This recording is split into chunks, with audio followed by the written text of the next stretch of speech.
क्यों भाभी? माँ बाबूजी ने बस मेरे ही पति को पैदा किया है, आपके पति को पैदा नहीं किया है। अरे आप तो उनकी और इस घर की बड़ी बहू हैं, तो सबसे पहले तो आपका ही अधिकार है ना माँ बाबूजी पर। फिर आप अपनी सारी जिम्मेदारियों से भागकर सारा ठीकरा मेरे पति के सर पर फोड़ना क्यों चाहती हैं? छोटी, तुझे क्या जलन हो रही है? अगर हम शहर जा रहे हैं तो तू भी जा, हमने तुझे रोका है क्या? मेरे बच्चों की परवरिश गांव में नहीं होगी, इस गांव के माहौल में तो बिल्कुल भी नहीं। इसलिए हम वहीं पर अपना एक घर ले लेंगे और हमेशा के लिए वहीं पर शिफ्ट हो जाएंगे। अगर तुम्हें भी लेना है तो तुम भी ले लो, मैंने कौन सा तुम्हें मना किया है? माँ बाबूजी को तो कोई दिक्कत नहीं हो रही है, तो तू बीच में क्यों कूद रही है? ठीक है भाभी, अगर आपने अपना फैसला सुना दिया है तो मेरा भी फैसला सुन लो।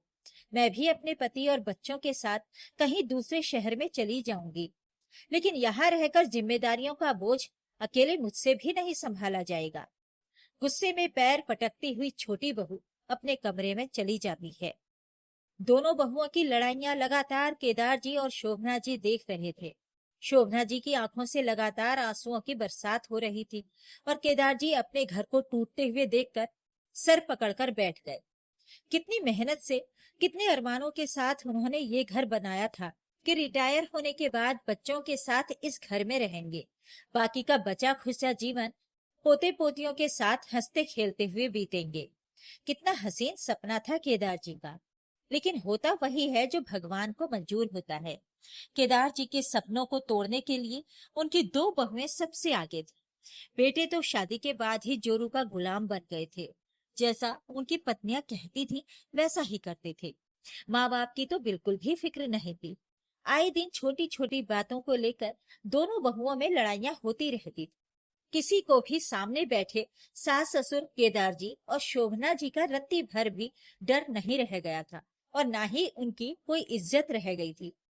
बड़ी बहू का जब जी में आता किचन में जाती, अपने लिए अपने पति के लिए कुछ भी समझ में आता बना लेती और सारा खाना उठाकर अपने कमरे में लेकर चली जाती।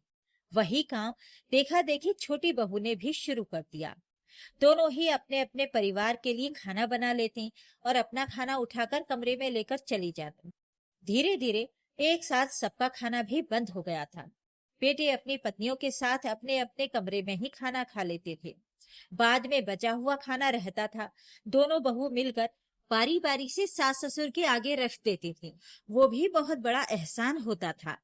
केदार जी ने कई बार बहुओं को पास में बुलाकर समझाने की कोशिश की। उन्होंने कहा, बड़ी बहू, अगर तुम लोगों को काम करने में दिक्कत है तो कोई बात नहीं, मैं काम वाली रख देता हूँ, खाना बनाने वाली को भी लगा देता हूँ। तुम लोगों को जो चाहिए मैं वो सब करने के लिए तैयार, लेकिन ये घर तुम लोग छोड़कर मत जाओ। अगर बच्चे ही घर छोड़कर चले जाएंगे तो घर तो सूना हो जाएगा। कितनी मेहनत से मैंने इस घर को सजाया था। इस घर को लेकर मेरे कितने सपने थे, वो सपने तुम लोगों के बिना अधूरे हैं। छोटी बहू, तुम भी मान जाओ, तुम लोग यहाँ पूरी तरह फ्री रहोगी, किसी भी प्रकार की रोक टोक नहीं रहेगी। तुम लोग जो करना चाहो कर लो, बस ये घर छोड़कर मत जाओ। केदार जी ने बहुओं को समझाने की कोशिश की, लेकिन तुरंत ही छोटी बहू ने कहा, बाबूजी, अब रहने दीजिए, वैसे भी इतना बड़ा परिवार लेकर आजकल चलता ही कौन है। ये रोज रोज की तू मैं से तो अच्छा है कि हम अपना अपना देख लें। मैंने तो जो फैसला कर लिया सो कर लिया, वैसे भी मुझे अब किसी भी कीमत पर यहाँ से जाना ही है। कहते हुए दोनों ही बहुएं गुस्से में पैर पटकते हुए वहां से चली गईं। आज तो माहौल इतना गर्म हो गया था कि बड़ा बेटा सीधे केदार जी के पास आता है और बड़ा ही गंभीर होकर कहता है, बाबूजी, अब इस माहौल में रहना बहुत ही मुश्किल हो गया है, इसलिए मैंने एक छोटा सा घर ले लिया है। हो सकता है हम 10 दिन के अंदर यहाँ से चले भी जाएं, तो इसलिए जाने से पहले आप अगर यहाँ का फैसला कर लेते तो सही रहता। केदार जी आंखें फाड़े अपने बड़े बेटे को देखे जा रहे थे। उसके मुंह से यहाँ का फैसला कर लेने की बात केदार जी के दिल को चकनाचूर कर गई थी।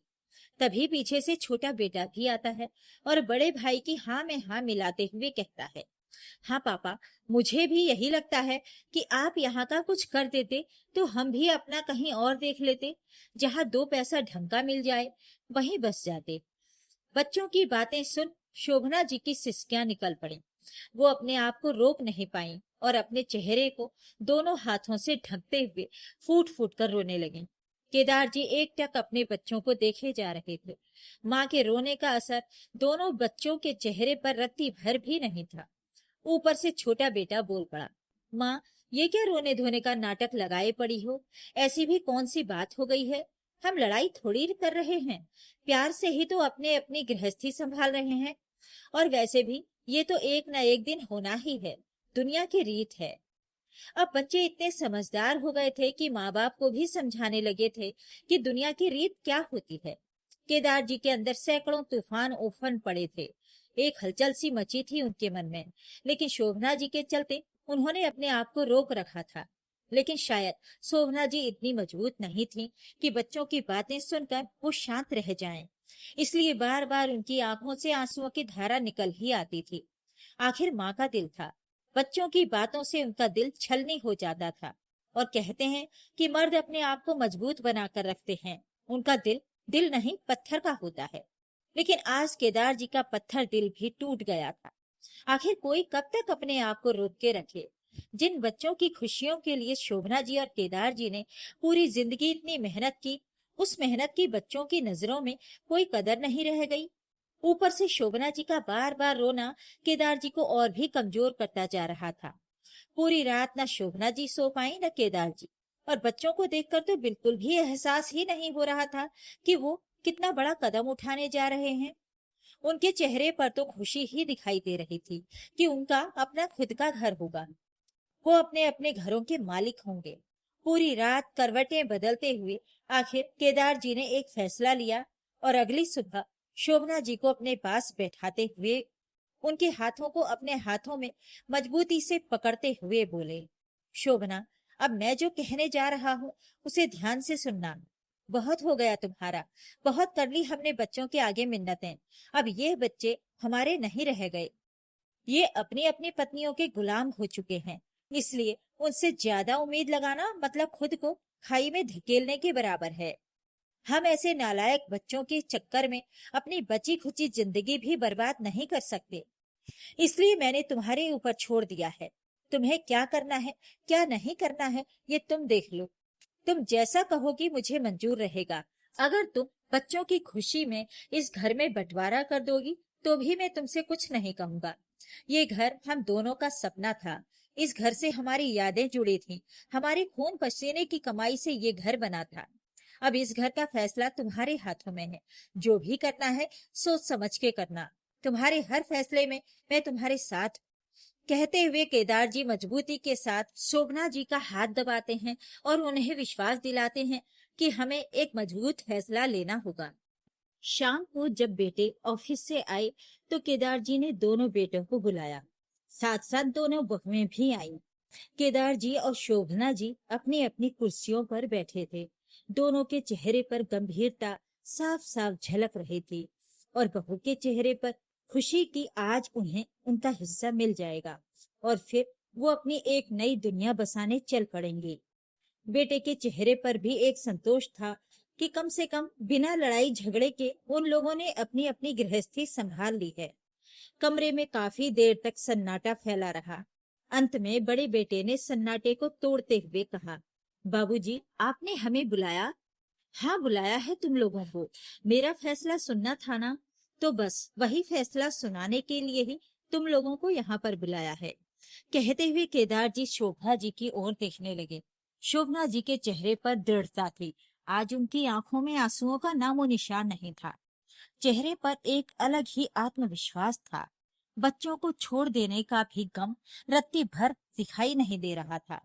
उन्होंने अपने पति केदार जी की ओर देखा और फिर दोनों बहुओं को बारी बारी से देखा।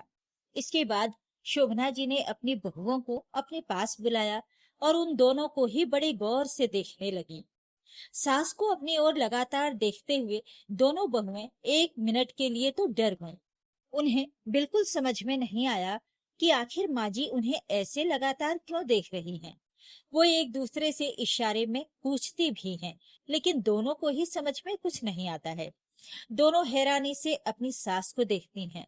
अंत में शोभना जी बड़ी बहू से कहती हैं, बड़ी बहू, ये तुम्हारे गले में जो चेन है ये किसने बनवाई है?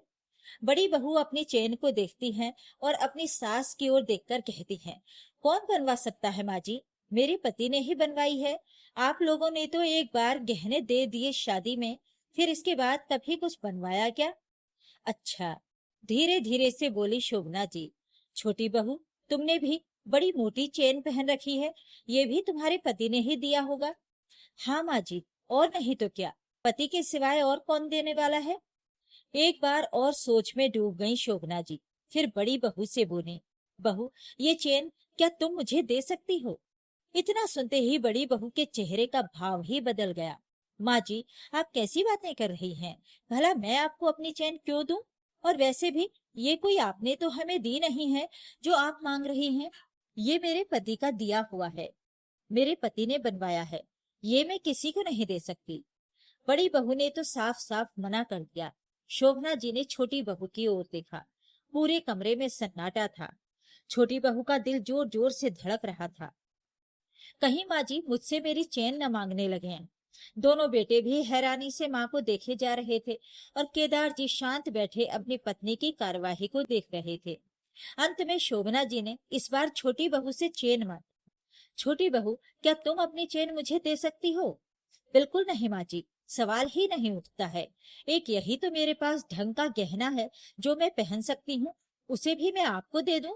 और वैसे भी ये मेरे पति ने बड़े प्यार से मेरे लिए बनवाई है, और आप इस उम्र में गहने लेकर क्या करोगी?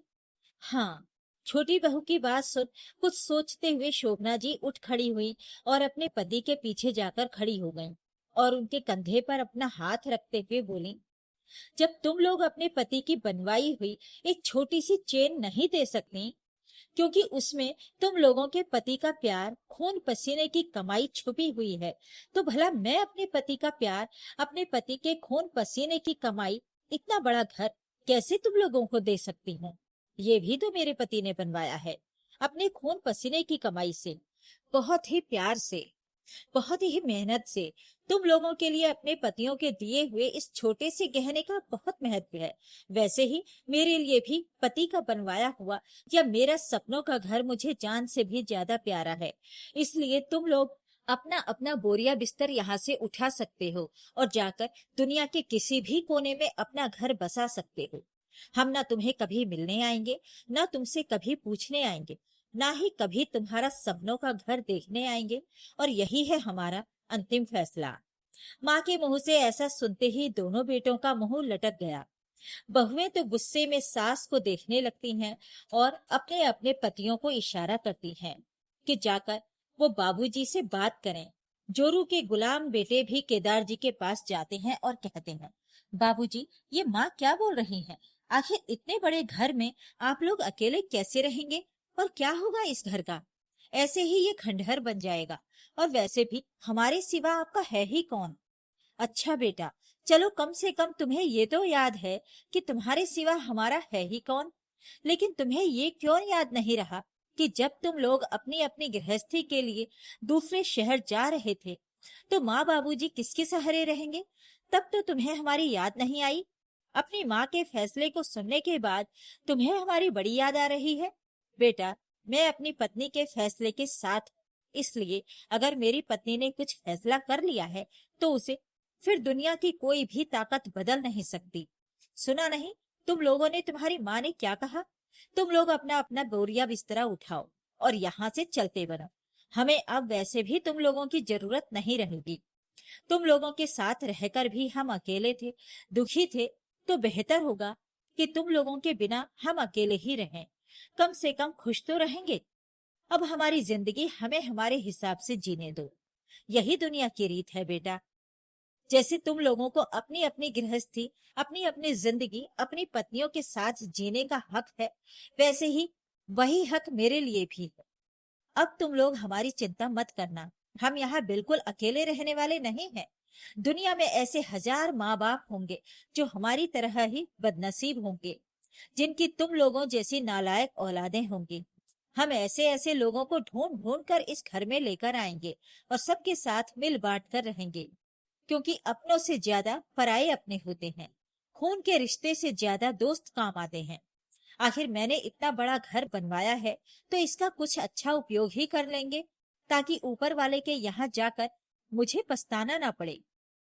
बाबूजी का सख्त लहजा सुनने के बाद दोनों बेटे अपनी पत्नियों के साथ मुंह लटकाकर चले गए। केदार जी अपनी पत्नी का हाथ पकड़ के पूरे आत्मविश्वास के साथ एक बार फिर से खड़े होते हैं और खोज में लग जाते हैं ऐसे लोगों की जो अपने बच्चों के ऊपर बोझ बने। और कुछ महीनों के अंदर में ही उन्हें 8 से 10 ऐसे दंपत्ति मिल जाते हैं जो अपने बच्चों के साथ रहकर भी अकेले थे, बंद कमरे में अपनी जिंदगी के बचे बाकी दिन काट रहे थे। अब केदार जी के घर में खूब चहल पहल रहने लगी थी। औरतें बूढ़ी ही थी लेकिन मधुर गीतों के साथ मिलकर खाना बनाती थी। सब लोग मिलकर एक साथ खाते थे, भजन करते थे, कीर्तन करते थे, टहलने जाते थे। एक दूसरे के अच्छे दोस्त बन चुके थे, एक दूसरे की परवाह करते थे। माहौल ऐसा हो गया था कि बेटों का गम सब लोगों ने अपने दिल के कोने में ही कहीं दबा दिया था और बाकी की जिंदगी हंसी खुशी बिताने लगे। तो ये थी आज की कहानी। आपको ये कहानी कैसी लगी कमेंट बॉक्स में जरूर लिखें। वीडियो को लाइक और शेयर जरूर करें और मेरे चैनल को सब्सक्राइब भी जरूर कर लीजिएगा। धन्यवाद।